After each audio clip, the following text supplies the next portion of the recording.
मुल्क को नुकसान पहुंचाने वाला हाथ तोड़ देंगे, शरपसंदों को दोबारा आने का मौका नहीं देंगे।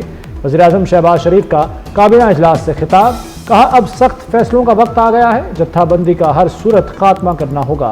सियासत में तकरीब और फितने की कोई गुंजाइश नहीं। अदालतें 9 मई के मुल्जिमान को सजाएं देती तो ये दिन न देखने पड़ते। आर्मी चीफ ने लश्कर कशी के खिलाफ भरपूर मदद की।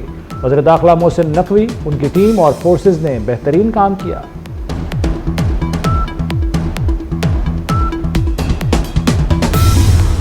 पीटीआई का इनकलाब रियासत की एक ही फूंक ने उड़ा दिया। फोर्सेस की एक्शन ने फाइनल कॉल का धड़न तख्ता कर दिया। बुशरा बीबी और गंडापुर गाड़ियां उड़ाते हुए भाग गए। कारकुनों के कपड़े, जूते और गाड़ियां सड़कों पर ही रह गईं। पुलिस और रेंजर्स ने जत्था तितर बितर करके सैकड़ों इंतशारी धर लिए। मुकदमा दर्ज, नाराज कारकुनों ने भागने से पहले एहतजाजन कंटेनर चला दिया।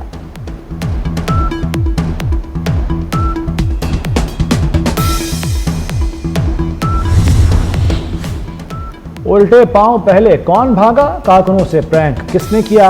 पीटीआई क़यादत ने नाकाम एहतजाज का मलबा एक दूसरे पर गिरा दिया।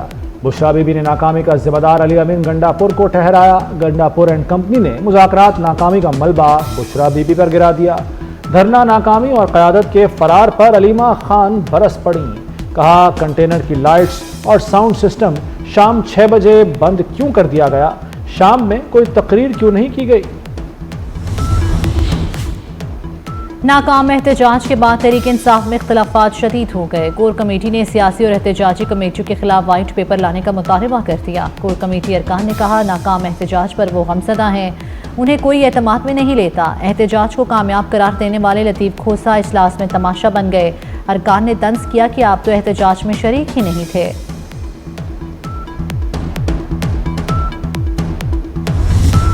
किसी हलाक बंदे का नाम या कोई लाश दिखा दें।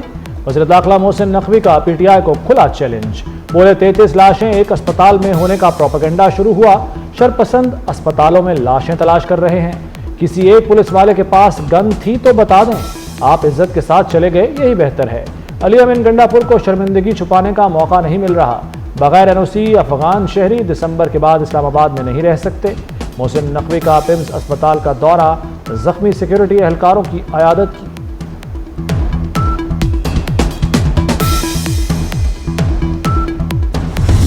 ये कॉल खान साहब ने दी और खान साहब ने इस इख्तियार से दी कि ये धरना जारी रहेगा, उस वक्त तक जारी रहेगा जब तक मैं कॉल ऑफ नहीं करूंगा। हम पुरअमन तरीके से जा रहे थे, पुरअमन बात कर रहे थे, तो आखिर हमारे रास्ते में ये रुकावटें डालकर हमारे ऊपर हर तरह का रस्सी जल गई पर बल ना गया। कारकुनों को छोड़कर भागने वाले गंडापुर का एहतजाज जारी रखने का ऐलान। ऑपरेशन में सैकड़ों लोगों की शहादत का इल्जाम भी लगा दिया। कहा हम पर तशद्दुद और गोलियां बरसाई गई। ये इस नीयत से आए थे कि अमन खराब करना है, हमला करना है, और अली अमीन गंडापुर को आज के बाद पग नहीं पहननी चाहिए। और अली अमीन गंडापुर जो भगौड़ा दूसरी तरफ भागा है डी चौक से अपने वर्करों को छोड़ के, किस वजह से भागा है? इस वजह से कि गिरफ्तारी ना हो। आप और बुशरा बीबी जब मौके से भागे, आपके लोग जूतियां कपड़े छोड़ के वहां से भागे हैं, अपनी गाड़ियां छोड़ के वहां से भागे हैं। सोशल मीडिया पर पीटीआई झूठ बोल रही है, किसी को गोली नहीं मारी गई। ये मुसल्लह दहशतगर्दों के साथ इस्लामाबाद पर हमलावर हुए। वफाकी वज़ीर इत्तलात अता तारड़ के पीटीआई पर वार। बोले ये अपनी गाड़ियां और असलाह छोड़कर भागे। अली अमीन गंडापुर कारकुनों को छोड़कर दूसरी मर्तबा भागा है। मैंने तो ये देखा टीवी पे बैठ के कि उनकी साइड की जो जादूगरनी थी वो फेल हो गई और हमारा जो जादूगर था वो कामयाब हो गया और जादूगर ने पूरा जो मेला था वो लपेट के वापस भेज दिया। अब आप पूछेंगे जादूगर हमारा कौन है? जी हाँ, ये सवाल तो हमारा मजबूत जादूगर जो है उसका नाम मोहसिन नकवी है। तो अब जादूगरनी फेल है और जादूगर कामयाब है। जादूगरनी नाकाम, मोहसिन नकवी का जादू काम कर गया। गवर्नर सिंध कामरान टिसोरी भी वज़ीर दाखिला मोहसिन नकवी के मोतरफ। कहते हैं पीटीआई वाले मिस कॉल पर डी चौक पहुंचे। पीटीआई को लाटला बनाना गलती थी, पीटीआई की जादूगरनी फेल हो गई, हमारा जादूगर मोहसिन नकवी कामयाब हो गया।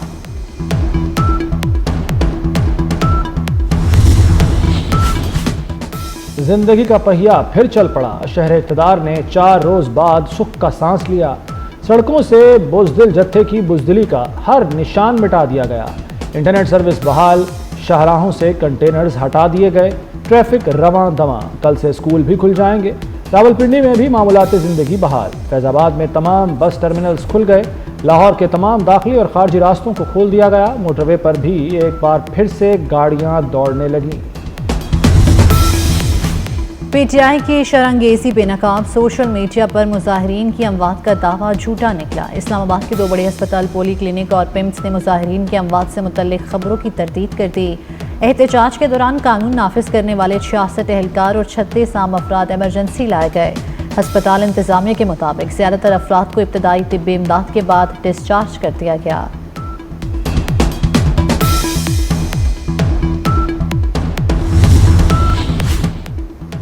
अटक में तहरीक इंसाफ की क़यादत और कारकुनों के खिलाफ मजीद 7 मुकदमात दर्ज। बुशरा बीबी, अली अमीन गंडापुर, उमर अयूब, आरिफ अलवी समेत कई अरकान असम्बली नामजद। ज़िले सदर काजी अहमद अकबर समेत हज़ारों कारकुन भी मुकदमात में नामजद। FIR में दहशतगर्दी, इक़दाम कत्ल समेत 23 मुख्तलिफ दफ़ात शामिल। गिरफ्तारियों के लिए पुलिस के छापे जारी। बलूचिस्तान असम्बली में पीटीआई पर पाबंदी लगाने की करारदाद जमा करा दी गई। करारदाद को आज इजलास में पेश किया जाएगा। वज़ीर आला बलूचिस्तान सरफराज बुगटी की पीटीआई पर कड़ी तनकीद। कहते हैं एक सूबे से वफाक पर चढ़ाई करना मुनासिब नहीं। धरने और एहतजाज से आवाम को तकलीफ हो रही है।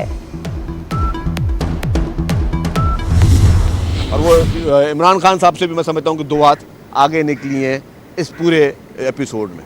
लेकिन आप भी अदालतों को फेस करें, आप अदालतों से रिलीफ लें। ये नहीं हो सकता कि आप अदालतों से रिलीफ लेने के बजाय आप हथियार हाथ में उठाएं, आप सरकार की रिट को चैलेंज करें और आप जो है वो हुकूमत पे यलगार करें। हुकूमत पर यलगार की इजाज़त नहीं दी जा सकती। बुशरा बीबी बानी से भी 2 हाथ आगे निकल गईं। बानी ने लोगों को मरवाने की कोशिश की। सीनियर वजीर सिंध शर्जील मेमन की मीडिया से गुफ्तगू। कहा हथियार उठाने के बजाय आप अदालतों में जाएं। ये नौजवानों को दहशतगर्दी सिखा रहे हैं। 2 दिन में जो हुआ वो 9 मई से कम नहीं। ये आंखें खोलने के लिए काफ़ी है।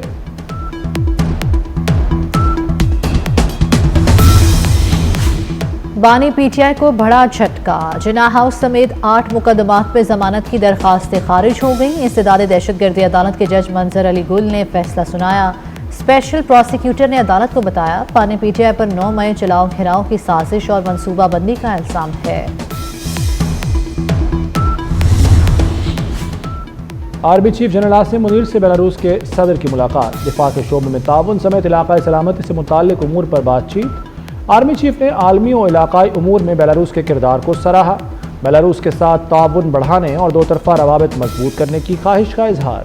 बेलारूस के सदर का दहशतगर्दी के खिलाफ जंग में पाकिस्तान की मुसल्लह अफवाज की कुर्बानियों का एतराफ़।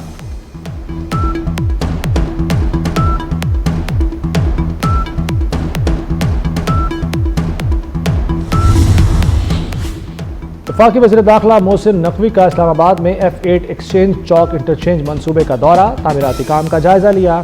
कहते हैं 31 दिसंबर को इंटरचेंज के अंडरपास को ट्रैफिक के लिए खोल दिया जाएगा।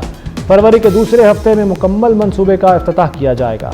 मोहसिन नकवी ने धरने के दौरान 24 घंटे काम जारी रखने पर कॉन्ट्रैक्टर, CDA और वर्कर्स को सराहा।